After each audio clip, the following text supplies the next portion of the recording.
மற்றொன்று முக்கியமானது இந்த வருவாய் பற்றாக்குறை என்பது 41,634 கோடிக்கும் அதிகமாக இருக்கிறது.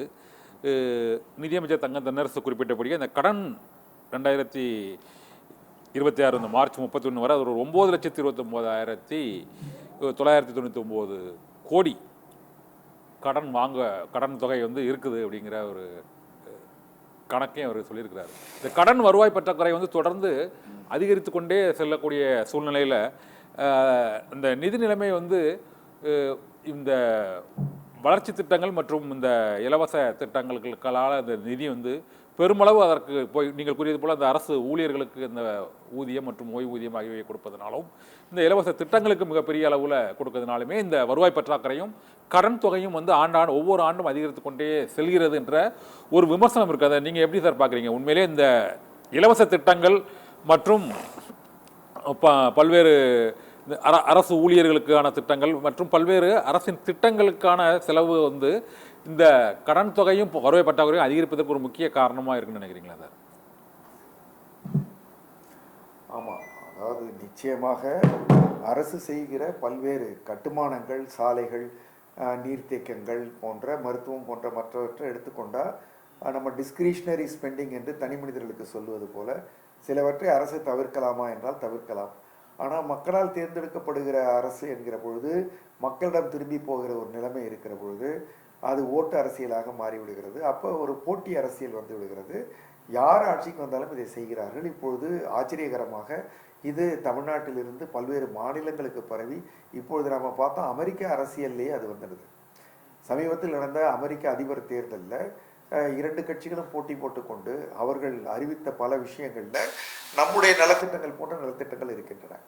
ஆக மொத்தத்தில் இந்த திட்டங்கள் எந்த விதமான லீக்கேஜ் இல்லாமல் செயல்முறைப்படுத்தப்படுகிற போது இதுல வெவ்வேறு விதமான கழிவுகள் இல்லாமல் அல்லது ஒதுக்கல்கள் இல்லாமல் இந்த பணம் மொத்தமும் மக்களுக்கு செலவழிக்கப்படுகிற பொழுது அது ஒரு இலவசமாகவே இருந்தாலும் கூட அது சரிதான்.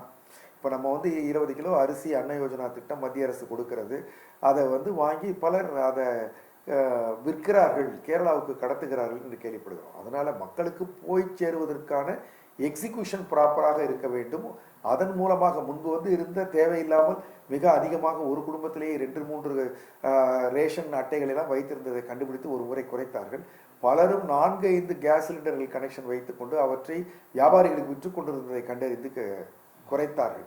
அதுபோல அந்த லீக்கேஜை நாம் கட்டுப்படுத்த வேண்டுமே தவிர இன்னமும் சாதாரண மக்களுக்கு இன்னமும் கூட நம்மளுடைய மினிமம் வேஜ் எல்லாம் ரொம்ப குறைவாகத்தான் இருக்கிறது. இன்னமும் 6,000, 7,000, 10,000 ரூபாய்க்கு மாத சம்பளம் வாங்குகிறவர்கள் இருக்கத்தான் செய்கிறார்கள். அன்றாடம் காய்ச்சிகளும் இருந்து கொண்டுதான் இருக்கிறார்கள். பிச்சைக்காரர்கள் இல்லை, உணவுக்கு எவரும் சிரமப்படவில்லை என்பது தவிர சாதாரண வசதிகள் இல்லாதவர்கள் இருக்கிற ஒரு தேசமாக, அவற்றில் நல்ல மாநிலமாக இருந்தாலும் கூட இன்னமும் அப்படிப்பட்ட மக்கள் இருக்கிற ஒரு மாநிலத்தில் இந்த இலவசங்கள் அனைத்துமே தேவையில்லை என்று நான் சொல்ல மாட்டேன்.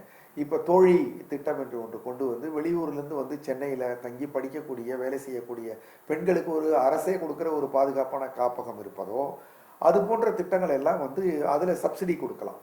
அது போன்ற விஷயங்கள் பெண்களுக்கு இந்த பேருந்தில் கொடுப்பதை கூட நான் தவறு என்று சொல்ல மாட்டேன். நான் பணிபுரிந்த பல நிறுவனங்கள்லே பார்த்திருக்கேன். ஒரு முறை பஸ் கட்டண உயர்வு ஏற்பட்டால் அதை நினைத்து கவலைப்படுகிற பெண்களை நான் பார்த்திருக்கிறேன், ஆண்களையும் பார்த்திருக்கிறேன். அந்த விதத்தில் இலவசங்களே தவறு என்று நான் சொல்ல மாட்டேன். சரியான இலவசங்கள் சரியானவர்களுக்கு சரியாக கொடுக்கப்பட வேண்டும்.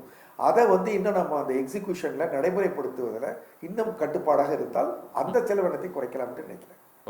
தங்கம், வைரம், வெள்ளி தள்ளுபடி திருவிழா. தங்க நகைகள் சேதாரம் 1% குறைவு. வைர நகைகள் கேரட்டுக்கு 5,000 குறைவு. உங்க லலிதால விலையை கம்பேர் பண்ணுங்க. எங்க கம்மியோ அங்க வாங்குங்க.